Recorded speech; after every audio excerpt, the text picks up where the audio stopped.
but that's always understandable when there's so many changes, isn't there? Yeah, I think Big Andy said it in the commentary there. The game is won in the first half. We're sitting at half time saying it could be 4, 5 or 6, but it's never as easy as that.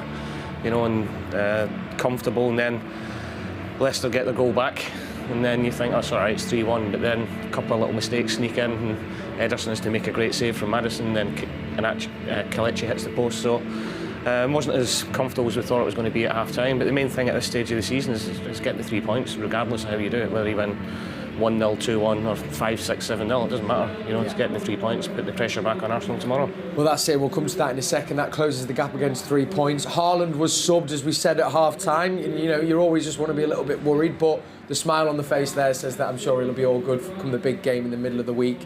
I guess as well, players get a run out, Neil, but also you get a rest for those key players. Haaland rested, Stones went off, Rodri after 15 minutes. That's vital, isn't it, when you have got games every 4 days? Yeah, look, you got Champions League, you got FA Cup, you've got League. Most important thing, first of all, win the game. It was done in the first half. A little bit sloppy second half, but that's understandable. One, fatigue for some of the players from the other night, and maybe the amount of changes. Some players are a bit rusty, but it's important that they get minutes as well. Yeah. I'll be interested to see what Pep's take on it is afterwards. He'll have been a bit disappointed with the way the game finished, but overall, when he steps away from it, it's a good day's work. In the second half, it was only 1 goal, and it was for Leicester. And off that point, do you think Pep would have hoped to have seen more from the calibre of players that he was coming on? Because you could clearly see it wasn't quite at its free-flowing best. Yeah, he would have expected to see a continuation of the rhythm, and what that may show him or tell him now is he may not be able to make as many changes as he wants next week against Sheffield. Because I'm thinking a lot of them players that finished the game would have started the game against Sheffield, but that may not be the case now because he's not going to try anything against Bayern. So all of a sudden, this was probably the game where you're probably looking at and thinking, well, I may bring him in, I may change that, but now it's kind of not as clear as he thought. Yeah, I mean, off that, Paul, not as clear as he thought, especially then the defence will be gutted that they conceded, but we mentioned that record before the show. Only you two have scored in consecutive away fixtures, and it was Iheanacho that stepped up and did it. It was a bit unlucky for Phillips. He got a slightly better reception than that. On that. But look, Kelechi made a difference when he came on, and whether it was the change of personnel at half-time or not, did no service into Jamie Vardy at all in the first half. I thought Kelechi done. He's always a threat, Kelechi. We know that. And he always seems to. I think he's been really unlucky at Leicester. Yeah. Because of the form of Jamie. Whenever he's actually got in the team and had a run of games to score goals, people look at his goal scoring record and maybe think it's not that great. But he's not started a lot of games, and when he does get a run of games, he tends to score goals. Well, I remember at City, his goal-to-minute ratio was, I think, one of the best in the league for a couple of seasons. And then key to goals is obviously, the provider. And Maddison, we saw glimpses there. Maybe was unlucky not to get on the score sheet as well. But he should have scored. Yeah. He's read Diaz's pass and he's in. And I think sometimes you can have more time on the ball than you think. Basically, he's just got to smash it across the far post. And we talked about the goalkeeper, big save, big moment in the game, Kel, which he did again the other night. So, hats off to Ederson for making a great save because he didn't really have a lot to do. Look, under the circumstances, you have to, your coach's hat on, you have to say Pep did the right thing and giving players a rest and giving players game time. Probably didn't end the way they would have thought it would, but if he'd have kept all the players on, they might have won the game 5, 6, 7-0. Yes. But then it's a jeopardy thing in terms of fatigue going into Wednesday. Cole Palmer came on. We've used to seeing him on the wings, aren't we? But he put him in that central role. How do you think he fared, Joleon? I think he done well. Cole can play in any of the forward positions. Working with him on 21s, we play him as a 9 a few times as well. So it doesn't surprise me that he's able to play that role.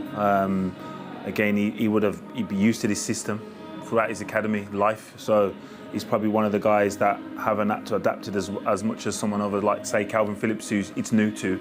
It's like, no, I know what the number 10, the number 8 role requires, and he executed it, in my opinion. Yeah. He's probably one of the subs that didn't look out of place. I think he came on and played to the tempo of the game and did the right things, and probably now is one of the ones that Pep's looking at saying maybe you can get a start. Yeah, and probably similar to like Phil Foden. Pep's been criticised for not making enough subs sometimes, and I think maybe towards the end we've seen why. No disrespect or anything to the players that came on, but Man City at the best were saying before about when they've got momentum when they play Saturday, Wednesday, Saturday or Sunday, they've got that, but they play with a lot of rhythm as well. And the rhythm, with all the changes, can take it out of the game. I'm saying it's nothing to do with the personnel that came on, but it just, Man City are their free-flowing best when they've got that rhythm and they're playing, and that went with the substitutions that we made. And now, Neil, we're obviously pushing for the Premier League crown. That closes the gap to 3 points on Arsenal. Obviously, they've got to play West Ham tomorrow. This pressure now, though, that you're able to put on Arsenal, what is it like when you go in for that? You know, when you're in these final 8 games, I've heard a lot about that. It's a different pressure, and Arsenal are going to be feeling that when we do get a 3 points like that. Of course they are, yeah. I mean, they know what they have to do. Now, whether it sparks them as a motivation for tomorrow, you know, I think, you know, against West Ham, we had played on Thursday night. You know, Arsenal will go into the game as favourites, but it's never as easy as that, Kel. You got to go out and do the job. City have done the job. They've had a great week. You know, hopefully they'll have another great week this week, and that momentum and confidence will take them into the rest of the season. But it's fascinating to watch. You know, it's going to be, I think it's going to go to the wire, one way or the other. Arsenal have the advantage, but you never bet against this group of players or this manager. Just had it in my ear as well. I think Bayern Munich have drawn 1-1 this weekend with Hoffenheim. So, you know, you may be, obviously it's very different in Europe, but as far as going into the game with momentum, you'd rather be going in with 2 wins than a loss and a draw. Oh, because they're under severe pressure now then, because they're not top of the league. So, and it's not necessarily as close as Arsenal, Man City. So they'll be under pressure as a group of players because they're expected to win every season. We hope City win the league every season and enjoy the fight, but Bayern Munich are expected to win in style, whether that's Champions League, domestically, so there's a lot of pressure on that group of players now. And as far as, you know, with Arsenal coming here as well, Paul, I guess this run of games, if you are able to win and do it in the style we currently are doing it in, Arsenal won't be too comfortable having to come in knowing they need to win to try and keep the title in their hands. No, they won't, but they've been good this season, Arsenal. They have. I think you've got to give them a lot of credit. Absolutely. You know, and every sort of little time I think, do you know what, they could slip up here.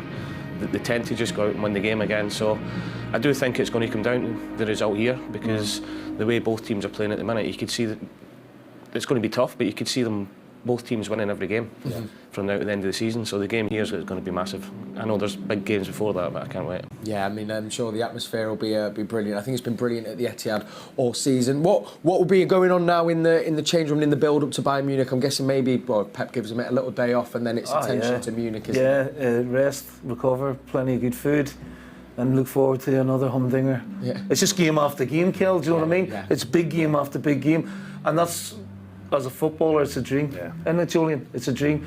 The interesting thing about Wednesday is how Munich have to chase the tie, and it might suit City down to the ground. You know, City have given themselves an unbelievable platform to go through, but in this current situation with the City players, every one of them will be buzzing. Yeah. I mean, Joleon, what will they be feeling? I mean, you've done it. What is the feeling and the energy like? You're excited, you're confident, but if you flip it on its head and we were 3-0 down, the belief would still be there. Yes. So they're going to have that same belief, and they've got an experience of the competition as well. So we can't just assume it's over. And I don't think the players will.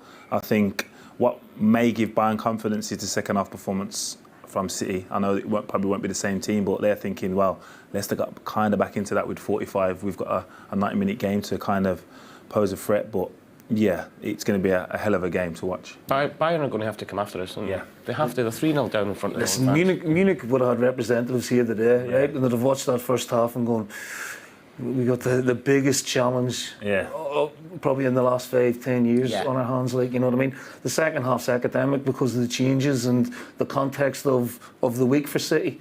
But, you know, it's going to be, again, City have to go in with the mentality, if they can, it's 0-0. Let's go and see if we can win the game.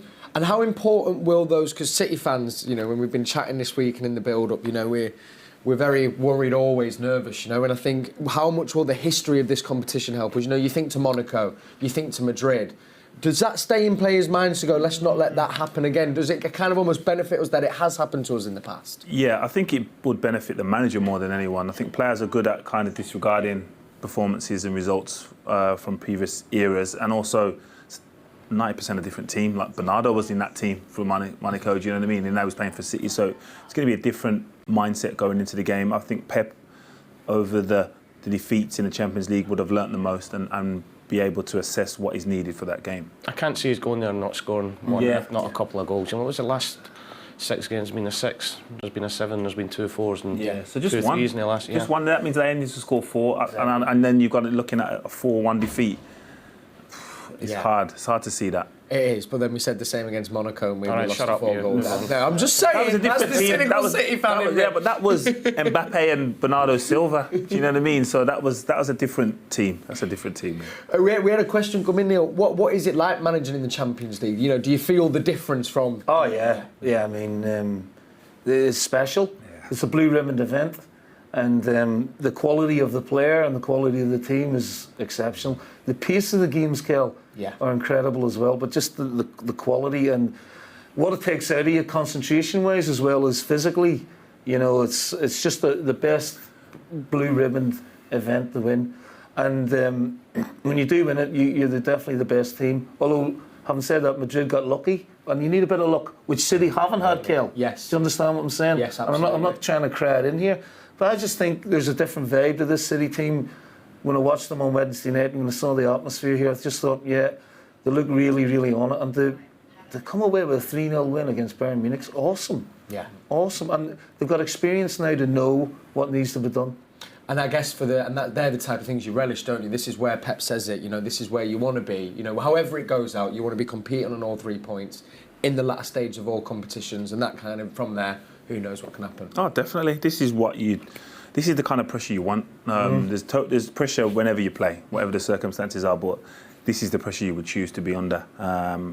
Potentially a treble, Champions League, whichever the trophies they win is an honour to win. So, huge accolation for what they can do. Saying before with Madrid Madrid especially last season playing the players' minds, I've flipped that around. I think it'll make them more determined. 100%. For that not to happen again, because that's the mentality that they've got. They were the better team. I think more so against Madrid it will. Yeah. I think they'll use that against Madrid. I don't think you can use it against another team. Different team, isn't it? Yeah, I think. But when it's Madrid, I think everyone's going to be reminiscing on that fixture and what happened in that game. But I think against Bayern, it's beat Bayern. And I guess the one little, if there's anything that is a bit in our favour, to have the second leg at the Etihad, that's pretty big. I'd always prefer that, mate. Yeah. To bring them back here. Yeah. You know what I mean? And get a result in Madrid, and then really test them here. But over the 2 games, City, for me, were the better side. They just didn't get the result that they deserved. Yeah. And sometimes, Kel, football's tough. You don't get what you deserve sometimes.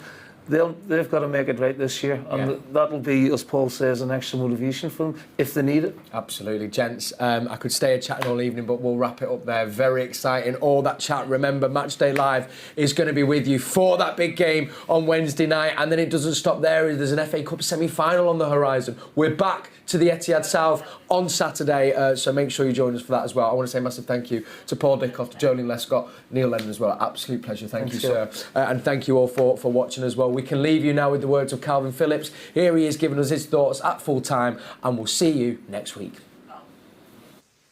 Calvin, some second half minutes for you there. How do you feel after that? Yeah, I feel all right. Other than having a bit of a stinker with the goal. I feel good. I feel fit. Just glad to get on the pitch and play a few minutes. So it's really good. It was a game won by the first half goals. How important was it to get out ahead and then manage the game from there? No, I think from the start, even before the game, we seen their team and we knew that they was going to make it hard for us going forward. But I think, the 2 early goals kind of, ruined their game plan a little bit, and then we got the third, which was very comfortable in the first half. And then, we made a few substitutions, and obviously, a few mistakes here and there, and it's always a warning sign when a team get a goal at the end and they're pushing for another. But it's a good lesson learned, I think, especially when we're going to Bayern in the week 3-0 up, so we'll know that we can't take any chances there. Was it quite tricky to come on in that situation where we're ahead but the game still needs to be won? I wouldn't say it's tricky. It's obviously, for me, I've not played much at all. Still trying to get used to the way that we play, and I'd say obviously it was just a few little mistakes where it can happen when obviously we're cruising at 3-0, and but yeah, I think overall we're very happy with the performance. obviously happy with the 3 points to get a little bit closer to Arsenal, and looking forward to the rest of the Prem games. That's 10 wins in a row now. Are we in our best form of the season? You could say so. I think,